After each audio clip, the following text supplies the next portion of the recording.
ഞാൻ ഭുവനേശ്വരി. ഞാൻ ഈ തലയിൽ തേക്കുന്ന എണ്ണ പരിചയപ്പെടുത്താൻ വേണ്ടിയിട്ടാണ് നിങ്ങളുടെ മുന്നിൽ വന്നിരിക്കുന്നത്. അതിനുള്ള സാധനങ്ങളാണ് ഇതൊക്കെ. ഈ എണ്ണയ്ക്കുള്ള ഗുണം എന്താണെന്ന് വെച്ചാൽ തലയിൽ താരൻ ഉണ്ടാവില്ല, മുടി നല്ല ഗ്ലേസിങ് ആയിട്ടുണ്ടാവും, നല്ല മിനുസുണ്ടാവും, തലമുടി വളരും. ഈ എണ്ണ തേക്കുന്നതുകൊണ്ട് മുടി കൊഴിയില്ല, അതെന്തായാലും ഉറപ്പാണ്. ഇതെന്താണെന്ന് വെച്ചാൽ ഇത് അതിൻ്റെ സാധനങ്ങളാണ് കേട്ടോ. ഇത് ആര്യവേപ്പില, ഇത് കറ്റാർവാഴ, ഇത് ചെമ്പരത്തിയുടെ പൂവ്, ഇത് കറിവേപ്പില, ഇത് മൈലാഞ്ചി, ഇത് കാഞ്ഞിരം, ഇത് ശംഖുപുഷ്പം. ഇതെല്ലാം കൂടി നമ്മൾ ഉരുളിയിലിട്ടിട്ട് ഇടിച്ചിട്ട് അതിൻ്റെ നീരെടുത്തിട്ടാണ് ഉരുളിയിൽ അടുപ്പത്ത് വെച്ച് കാച്ചുക.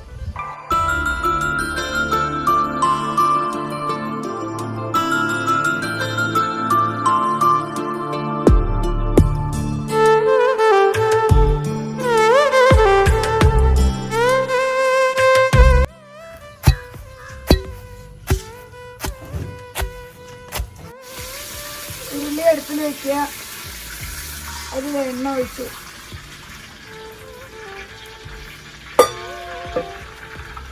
ചതച്ച് വെച്ചിരിക്കുന്ന സാധനങ്ങളാണ് കേട്ടോ.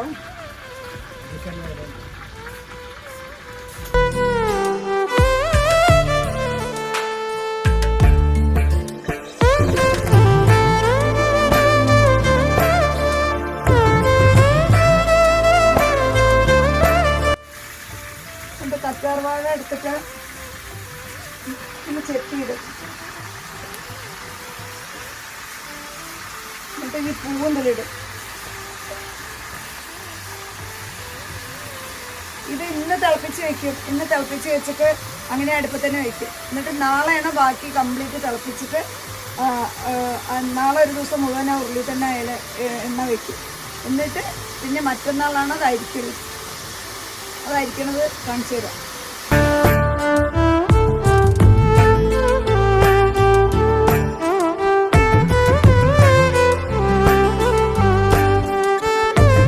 ഇന്നലെ മുഴുവൻ ഉരുളിയിൽ ഇങ്ങനെ വെച്ചു, അടുപ്പ് തന്നെ ഇങ്ങനെ അടച്ചു വെച്ചു കിട്ടു.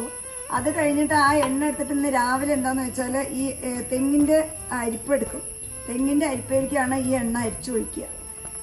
കാരണം എന്താണെന്ന് വെച്ചാൽ അത് മുഴുവനെ നാച്ചുറൽ ആവണിച്ചിട്ടാണ് ഈ തെങ്ങിൻ്റെ അരിപ്പയിലേക്ക് ഇങ്ങനെ അരിച്ചൊഴിക്കണം. അതിൻ്റെ അടിയിൽ അരിച്ചൊഴിക്കുമ്പോൾ പാത്രത്തിൽ കുറച്ച് ലേശം അഞ്ജനക്കല്ല് ശീലപ്പൊടിയാക്കി ഇടും, പിന്നെ പച്ചക്കറിപ്പൊടി ഇടും. അതിലേക്കാണ് ഇത് അരിച്ചൊഴിക്കുന്നത്. അതാണ് ഇതിൻ്റെ ഒരു എണ്ണയുടെ ഒരു ഗുണം. ഇതാ എണ്ണ കണ്ടില്ലേ. ഇതെന്താന്ന് വെച്ചാൽ താരന് നല്ലതാണ്, മുടി കൊഴിയില്ല, അത് ഉറപ്പാണ്.